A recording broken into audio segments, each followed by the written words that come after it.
We're going to begin our A&P 2 class by going through Chapter 1. Chapter 1 is a very important chapter in which we are going to learn a lot of the terminology that you're going to use throughout A&P 1 and A&P 2. This is the type of material that is going to require you to simply practice with the terms so that you can get comfortable with them and begin using them anytime you're talking about any type of A&P material. In this section, A&P 1, we'll be covering just the first four systems shown on this slide. We will go through the integumentary system, which includes your skin, your hair, and your fingernails and toenails. Then we'll move into the skeletal system. Skeletal system includes your bones and your joints. Third, we'll do the muscular system, which we will focus mainly on the skeletal muscles in this class. However, smooth muscle would fit into this category. The last system we'll cover in our A&P 1 course is the nervous system. The nervous system includes the brain, spinal cord, and the nerves. You notice that all these other systems on the list, they will be covered in A&P 2.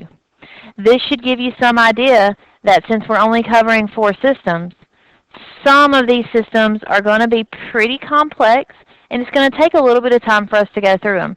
The main one that is going to be most complex for you is the nervous system. But we're going to take it slow, and we're going to all learn everything we need to know about the nervous system.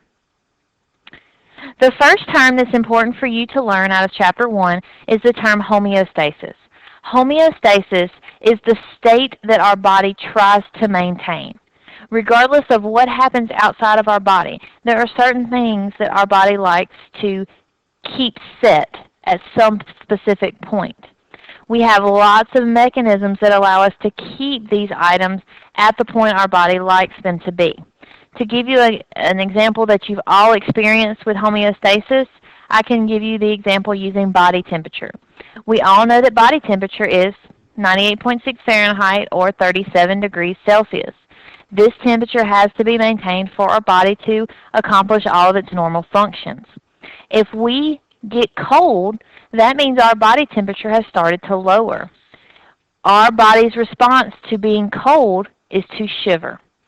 Shivering makes our skeletal muscles contract. That contraction releases heat. Therefore, we raise our body temperature. That's your body's way of trying to get back to its homeostatic temperature. We can go in the other direction. If you are hot, your body has to do something to get it back down to its normal temperature, so you begin to sweat. The water on the outside of the body leads to a cooling effect, bringing our temperature down. So we're going to kind of see this effect as we go through A&P 1 as well as A&P 2, with our body having some specific state it needs to maintain and doing anything it can to alter that body to get it back to its normal state. Anytime we discuss the human body in an A&P course, we place the body into anatomical position. This is a standard position we can place the body so that no matter who is describing some part of the body, it is always in the same orientation to the other body parts. Anatomical position requires the person to stand erect with their feet slightly apart, typically shoulder width, arms at their side, head facing forward, and palms facing forward. If I'm in anatomical position, my head is always above my feet. If I were to lie down, my head may not be above my feet anymore, depending on the angle at which I'm laying. But if I'm in anatomical position, the head is always going to be above the feet. And that is just the only reason we use this anatomical position. When I'm standing in anatomical position, I can divide the body into two different regions. I have an axial region. The axial region includes my head, my neck, my chest, and my abdomen, which makes up my trunk. This is the central axis of the body. The appendicular region of my body is made of my limbs and anything that connects my limbs to the axial region of my body. So this would be my legs and my hips, my arms, and my shoulders. Now that we all understand we keep the body in a specific orientation, anatomical position, you can understand that we can then use specific terms called directional terms to give us a relationship between different parts of the body. I said on the previous slide, my head is above my feet. Using the word above is not really using true anatomical terminology. Okay? The terms we use in the place of above and below are superior and inferior. The word superior takes the place of above, or closer to your head. The word inferior takes the place of the word below, or closer to the lower part of the body, away from your head. To give you an example, I would say that my head is above my knee, therefore my head is superior to my knee. My ankle is below, so it is inferior to my shoulder.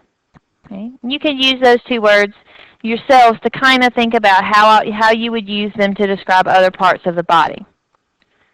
The next two directional terms on the slide are ventral and dorsal, which are synonymous to anterior and posterior. These words are used to describe anything that is closer to the front or belly region of the body, that's your ventral and anterior, or closer to the back of the body, that would be dorsal and posterior. To give you an example, my belly button is more ventral or anterior compared to my backbone. It is more dorsal or posterior. Moving on, our next two terms are medial and lateral. These two words are used to describe any parts of the body that are in relation to the midline of the body. Anything that is closer to a midline, which would be the imaginary line you drew if you started in the middle of your forehead, came down the center of your nose, in the middle of your lips, all the way down, center of the chest, through the belly button, and cut the body into left and right halves. That's your midline. Anything that is closer to that midline is considered medial. Anything that is further away from the midline to the edges of the body would be lateral. To give you an example, my nose is more medial. My ear is more lateral when you're comparing those two to each other. The next two terms are the two that people typically get the most confused about, and the key to understanding these two is remembering that you only use proximal and distal when you're referring to regions of the same body part. Typically, we use these terms when we're talking about the arms and legs, the appendages. Something is considered more proximal if it is close to the origin or beginning of the body part. It is considered more distal if it is further away from the beginning or origin of the body part. Using an example of my arms, I would say that my wrist is more distal compared to my elbow. My elbow is more proximal compared to my wrist. On my legs, I could use the example, my ankle is more distal than my knee. My knee is more proximal than my ankle. You can't say your knee is superior to your ankle because you're comparing two regions of the leg, the same body part. Our last two terms, superficial and deep, tell us, they are used when we're talking about things that are further to the outer surface of the body or the inner surface of the body. Your skin is always going to be your most superficial organ. The muscles are always considered deep to the skin. They are further on the inside of your body. I highly recommend that you do your homework assignments to practice with these terms. It simply takes a lot of practice to truly be able to use them correctly. The next two figures show the proper terminology for the regions of the superficial portions of the body, the outer parts of the body. You are simply going to have to sit down and learn the proper terminology for this. This is also something that you will have to practice, do your online assignments, and just work with it to really be able to use these terms. Going through some of them for you, the entire head region, that is considered cephalic. The entire region that's colored in orange, that is thoracic. The entire region colored in purple is abdominopelvic. Showing you some of the smaller regions on the body. The forehead is frontal. The eyes are orbital. The nose is nasal. The mouth is oral. The chin is mental, which I kind of think is one of the silliest ones of all the naming. The neck is cervical. Now looking at the subregions of the thoracic region. The armpits are axillary. The area where the breasts are located, they are mammary regions. The center of the chest is the sternal region. Now looking at the upper limb, we have the shoulder, which is acromial. The upper arm is brachial. The front of the elbow is antecubital. And the lower arm, the forearm, is antebrachial. The wrist is carpal, and the fingers are digital. Now moving to the leg. The hips are coxal. The upper leg is femoral. The front of the knee is patellar. The front of the lower leg, or what you would call your shin, is crural. The outer edge of the leg, lower leg, is fibular. The ankle is tarsal. The foot is metatarsal. And then again, your digits are digital. Flipping now to the back of the body. On the head, there's a few new regions you can see. The ear is otic, and the back of the head is occipital. Back of the neck is still considered cervical. The blue region here, that is the dorsal region. The sides of the dorsal region, they are the scapular region. The center of the dorsal region is vertebral, and the lower back is the lumbar. The butt cheeks are known as the gluteal region, and the area between the butt cheeks, that is going to be the sacral region.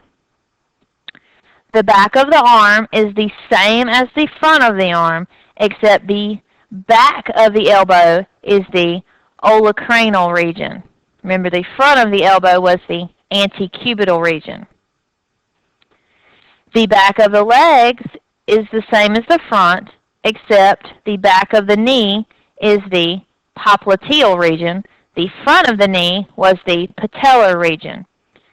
The back of the lower leg, where your calves are located, is the sural region. The front was the crural region.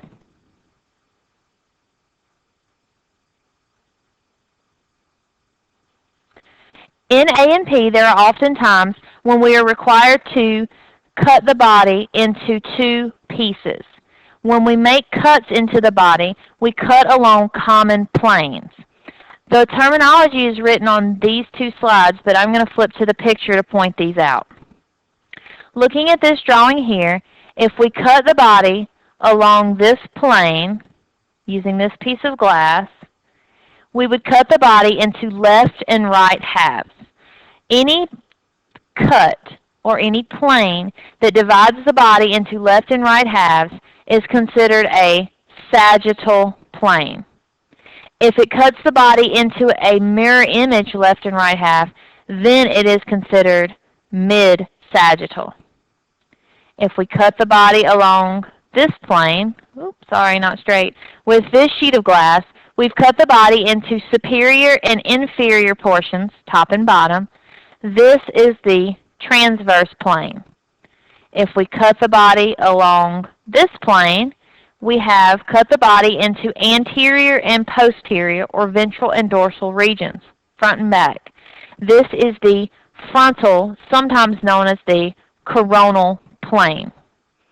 In lab, as we go through the semester and we get to dissections, you will be given instructions that tell you to cut the organ along the mid-sagittal plane or the transverse plane.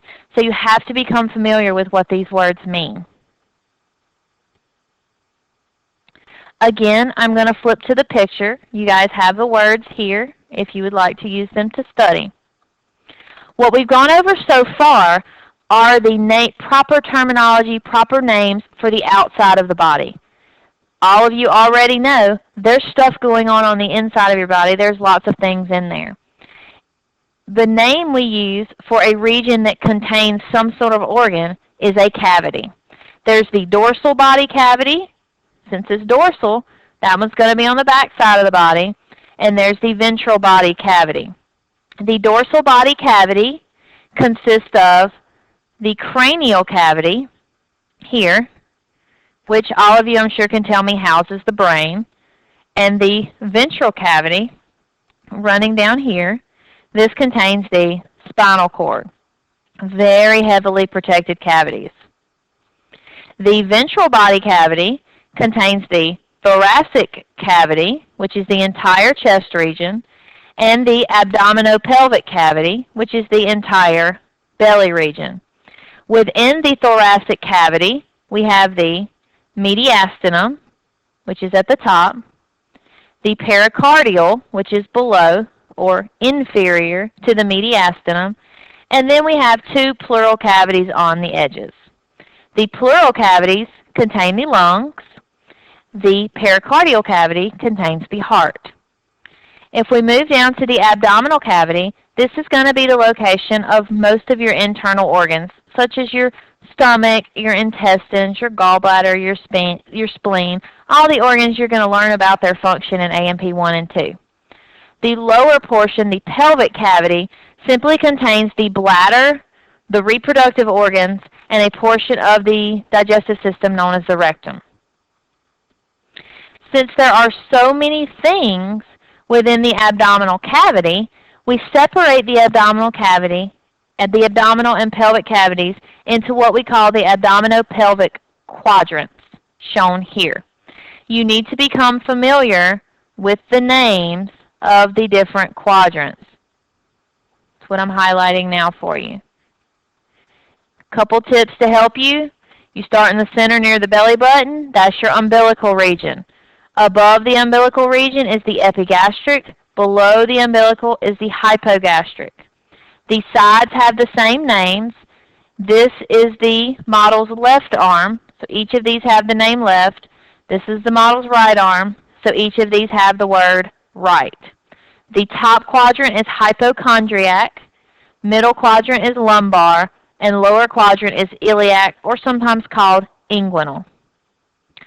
Since we're just starting in A&P 1, I do not expect you to all know exactly where all of the organs are located.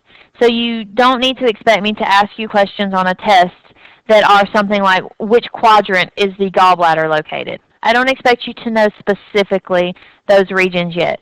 But if given a picture that looks something like this, you need to be able to tell me what those are. The last little bit of information out of Chapter 1 is the term serous membrane. I need you to understand that throughout your abdominal pelvic cavity, you have many different really thin double-layered membranes. You have parietal serosa, parietal membranes, that line the internal body walls, meaning they attach to the walls of your stomach and your back. You also have visceral serosa that line your internal organs. The visceral serosa is going to combine or merge into your parietal serosa, helping to hold all of your internal organs into proper orientation.